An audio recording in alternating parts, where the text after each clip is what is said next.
टीका केल्यानंतर किंवा एकनाथ शिंदे साहेबांवर टीका केल्यानंतर प्रसिद्धीच्या झोतामध्ये ते राहतात, तुम्ही त्यांना दाखवता, हीच कदाचित अपेक्षा असेल, बाकी काय असू शकते. नाही, ऑपरेशन टायगर कशाला मी तुम्हाला सांगितलं की पहिलं पक्ष आपला आपण कसं वाढवणार, आपण महाराष्ट्रामध्ये गडचिरोलीमध्ये कधी जाणार, खेडला आता जिथं सकाळी 6 वाजता मी गेलो होतो तिथं पक्ष वाढवण्यासाठी त्या लोकांना भेटायला कधी येणार, असा कार्यक्रम पक्षाचा असला पाहिजे. उठसूट सकाळी उठायचं आणि माननीय एकनाथ शिंदे साहेबांवर टीका करायची हे अजिबात योग्य नाही.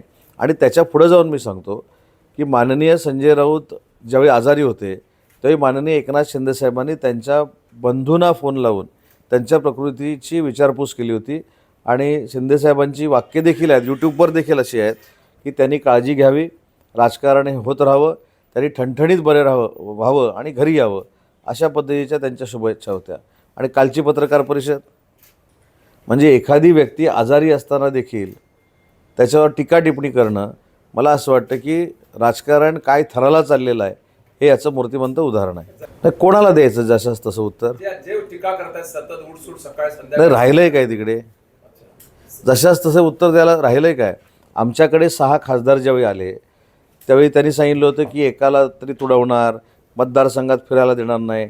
आमचा संजय पाटील जे आमचे खासदार आहेत ते मुंबईमध्ये एकटे सुप्रियाताईंच्या मुलीच्या लग्नाला जाऊन आले, सगळे हे नेते मंडळी असताना. ओमराजे निंबाळकर एकटे फिरत आहेत. त्याच्यामुळे हे फक्त आता हुलाहुल राहिलेली आहे, यांच्यामध्ये काही राहिलेलं नाही. तेव्हा आम्ही कॉम्पिटिशन आमच्या तोडीच्या लोकांबरोबर करतो, जे आमच्या तोडीचे लोकच नाहीत त्यांच्यावर कॉम्पिटिशन करण्याचा काय प्रश्न येतो? ते आमदार किंवा खासदार फोडावे लागत नाहीत. ह्यांच्या वागण्यामुळे, ह्यांचा संपर्क नसल्यामुळं, हे कोणाशीच संवाद साधत नसल्यामुळं लोक माननीय एकनाथ शिंदे साहेबांचं नेतृत्व स्वीकारत आहेत. त्याच्यासाठी यांनी आत्मचिंतन केलं पाहिजे ना.